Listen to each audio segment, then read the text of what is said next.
राज्यात होर्डिंग कोसळण्याचे अपघात थांबण्याचं नाव घेताना दिसत नाहीयेत। मुंबईतील घाटकोपर येथे होर्डिंग कोसळून झालेल्या अपघातात 17 लोकांना आपला जीव गमवावा लागला होता। मात्र या घटनेनंतरही परिस्थिती जैसे ती असल्याचे निदर्शनास आले, कारण आज पुन्हा एकदा पुण्यात होर्डिंग कोसळून मोठा अपघात घडला। अवकाळी पाऊस आणि वादळी वाऱ्यामुळे महाकाय होर्डिंग कोसळल्याची धक्कादायक घटना घडली आहे।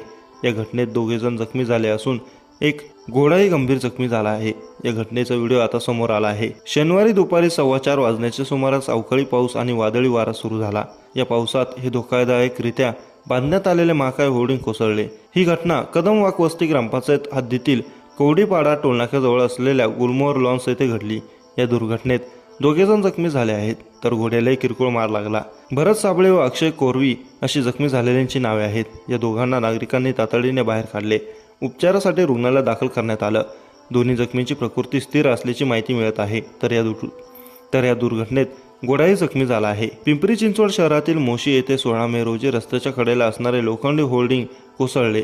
सुदैवाने यात कोणीही जखमी किंवा जीवितहानी झालेली नाही। दुपारी 4:30च्या सुमारास वादळी वाऱ्यासह शहरातील काही भागात पाऊस पडला। यामध्ये वादळी वाऱ्याने जय गणेश साम्राज्य चौक येथील रस्त्यालगत असलेले भले मोठे होर्डिंग कोसळले होते। यात 4 दुचाकी आणि टेम्पोचं नुकसान झाल्याचं सांगितलं जात आहे। यापूर्वी पुण्यात होर्डिंग कोसळून 5 जणांचा बळी गेला होता। त्यानंतरही प्रशासनाला जाग आल्याचे दिसत नाहीये। पिंपरी चिंचवडमध्ये कोसळलेले होर्डिंग अधिकृत आहे, मात्र काही दिवसांपूर्वी ते एका बाजूला झुकले होते। ही बाब प्रशासनाच्या लक्षात आल्यानंतर संबंधित होर्डिंग मालकाला ते होर्डिंग काढून घेण्यासंदर्भात सूचना केल्याचा महानगरपालिकेचा प्रशासनाचा दावा आहे।